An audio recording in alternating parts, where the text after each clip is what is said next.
皇上，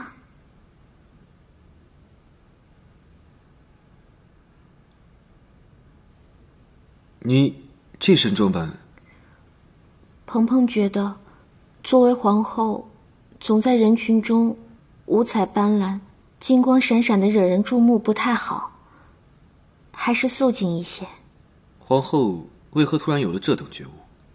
这段时间，我做了深深的自我检讨。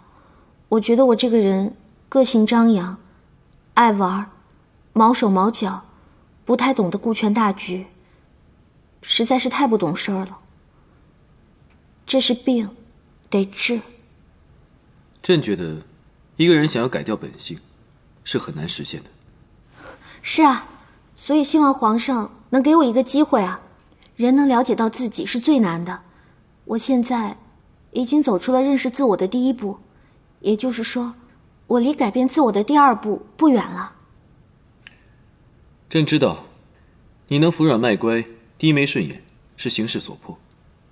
可，朕还是愿意听你说这些。说吧，可是为了御史案一事来求朕？是，还希望皇上从宽处理。给朕一个理由。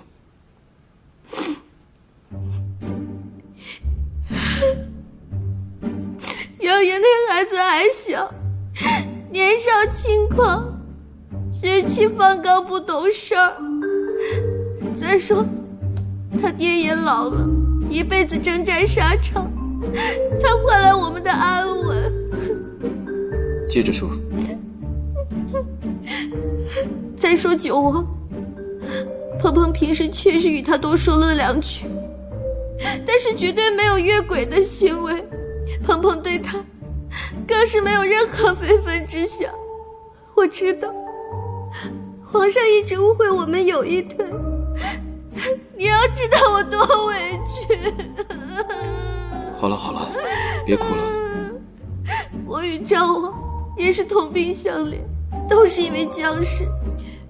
我常与他在一起治愈疗伤，想着有什么办法才能笼络爱人的心，他也不容易。现在江氏又，还有江氏又不能提，这又戳您的肺管子了。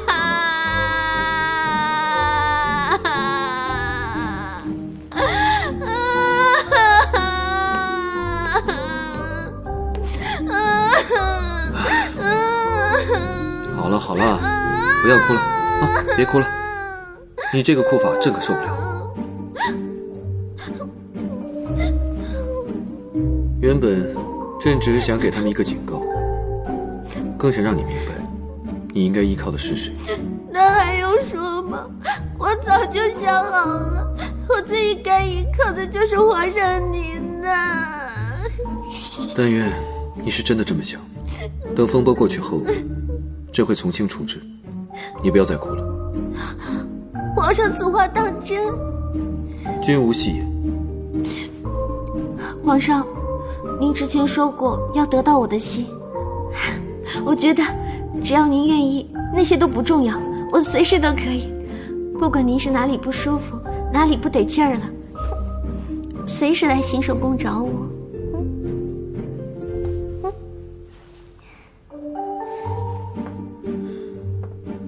朕向你道歉，朕忘了刚才要和你保持距离了。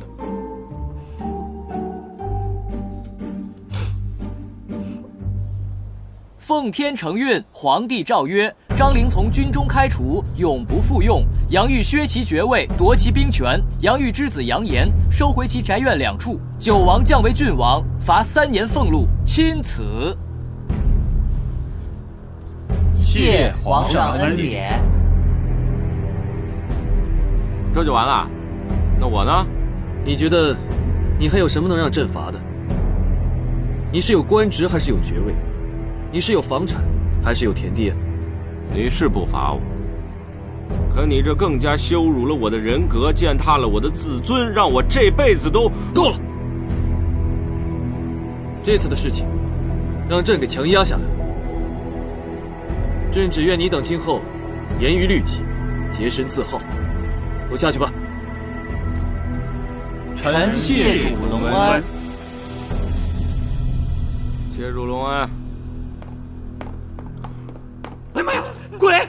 鬼啊！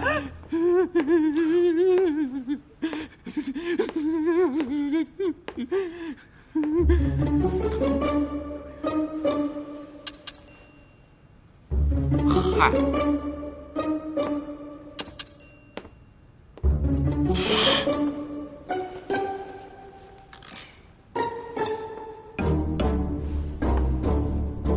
没想到娘娘的装束还真流行起来了。没办法呀，虽然过去了几日，风声依然很紧，只得伪装前来。先说正事吧。哎，两位辛苦了，先喝点水。此次齐胜就是想警告我们，千万不要做不该做的事。他想杀我们，就是易如反掌。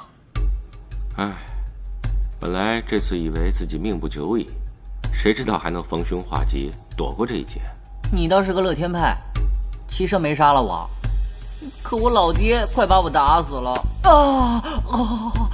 此次齐胜看似没有危及任何人的性命，但实则却借机夺走了杨家的兵权，削去了我的爵位，这等于把我的实力全部夺走了。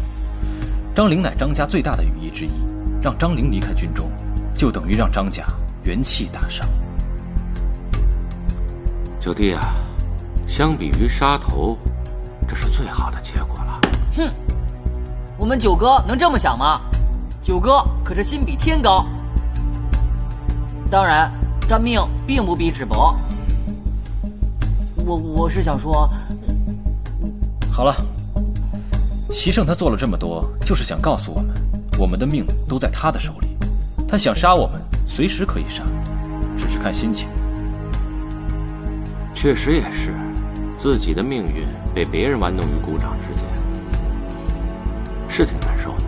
为了日后能摆脱这种困境，我们定要处处小心，谨言慎行才是。杨将军，此次就委屈你和杨家上下了。皇上，我们杨家一切的东西都是皇上给的，我那逆子杨延犯下了滔天的罪行，皇上却肯保全我们全家的性命，臣一时感激不尽。哎，杨将军，快请起。皇上，臣有一事不明，不知当讲不当讲？杨将军是想问，朕为何不借机将他们一举拿下，是吗？皇上圣明，臣想，皇上是因为皇后娘娘吧？不过，它只是一方面原因。更重要的是，此时正值北漠兵变，更是到了用人之际，朕必须维稳朝局才行。皇上圣明。不过，臣有所疑虑。如果真到了用人之际，这赵王和九王也难以安置啊。这便是用人要疑，疑人要用的妙处所在。哦，皇上如此年轻，却能高瞻远瞩，真是令臣佩服啊！老臣敬您一杯。